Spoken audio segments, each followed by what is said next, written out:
Back in the early 2000s, Rage Against the Machine and the Beastie Boys were supposed to head out on tour together. It was a tumultuous time for Rage Against the Machine, who were on the brink of collapse, and that tour could have very well been a great farewell, at least until their subsequent reunions, but it wasn't meant to be. Let's explore what happened in today's video.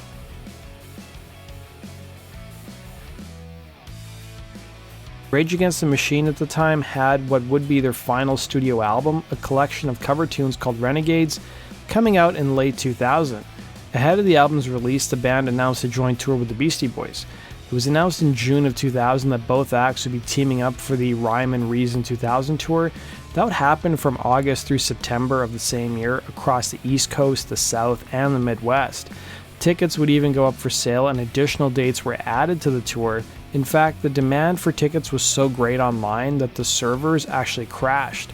MTV would sit down with the members of the Beastie Boys who discussed their upcoming tour with Rage Against the Machine at the time, with Mike D revealing the origin behind the name the Rhyme and Reason Tour, saying, "Well, we struggled to find a name. I think we were much more excited with the idea of the tour than with coming up with a name for it. You know, you've got Rhyme, I think we constitute Rhyme.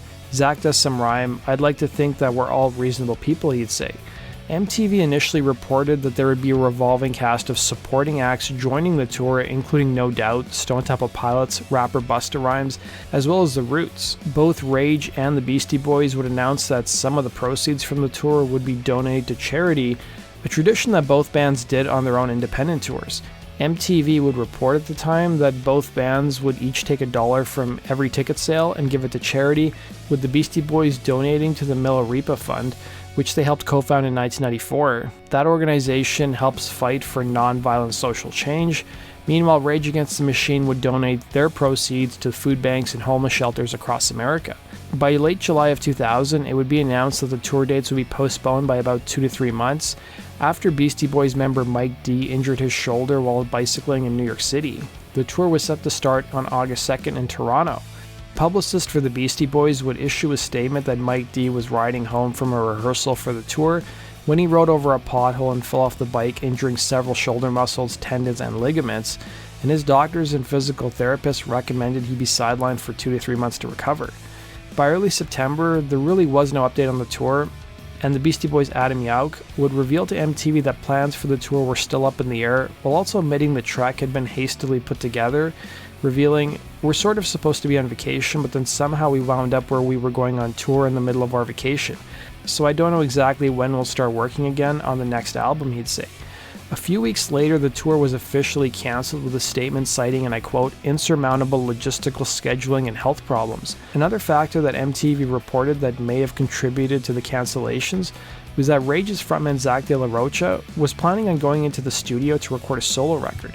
The rest of the year would be full of turmoil for Rage Against the Machine. While the band would release a new covers album and play some shows, in addition to recording a live album, there was also wild speculation that the band was done.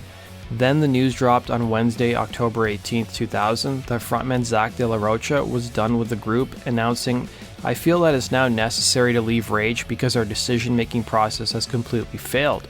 It is no longer meeting the aspirations of all four of us collectively as a band, and from my perspective has undermined our artistic and political ideal."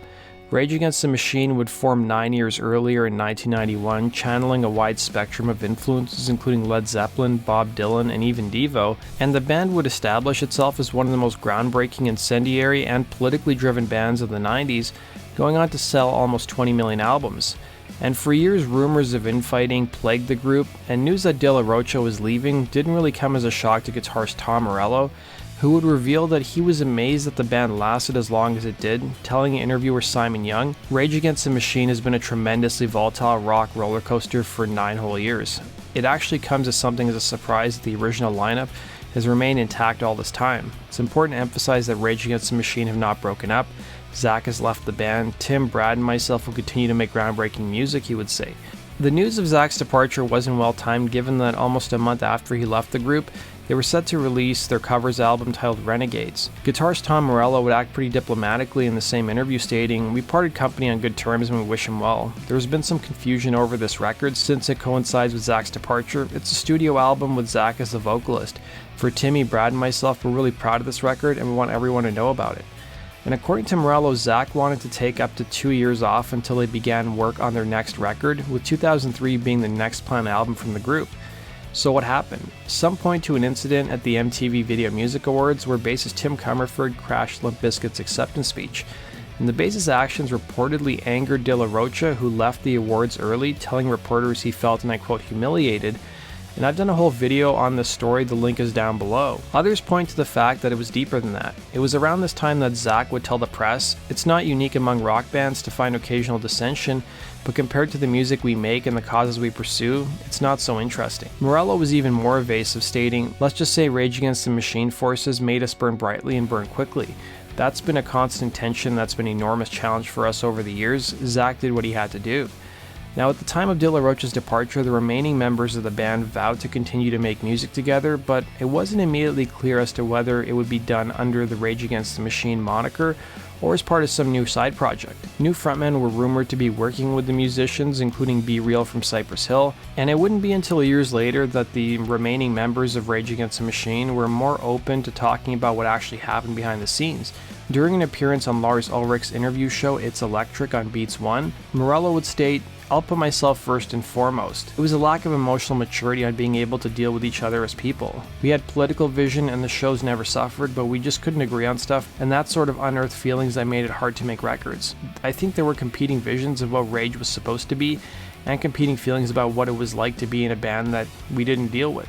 My version of the band was, let's make a record every 6 months, let's be the political Led Zeppelin and overthrow the government and make the best records anyone ever did. By Wednesday, go, go."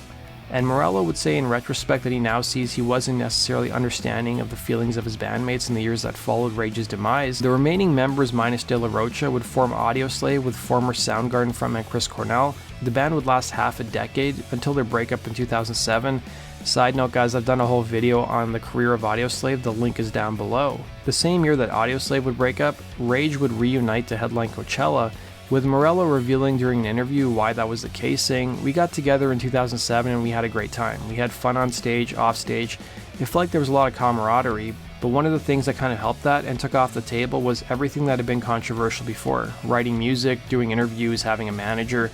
We're just not going to do that stuff. We're just going to play shows and have a nice time and be able to look at each other in the eye and not do anything that stirred controversy in the past." It was during 2008 that De La Rocha formed his own band titled One Day as a Lion, which blended rock and rap together and featured John Theodore, former drummer of the Mars Volta. Rage Against the Machine would continue to perform until 2011 when they took a break, and no new music was ever released. In the years that followed, different members of the band gave varying accounts as to whether we'd see new music. In 2016, the members of Rage minus De La Rocha formed the supergroup Prophets of Rage with Chuck D of Public Enemy and B-Real of Cypress Hill. They would put out original music while also covering the music from their own respective bands during live shows. They would disband by 2019, setting up the stage for another Rage Against the Machine reunion. The band was scheduled to tour extensively in 2020, but then everything changed, as we all know. So that does it for today's video guys, thanks for watching. Be sure to like button and subscribe. And if you guys have suggestions for future topics, fill out the Google form in the description box below. Take care.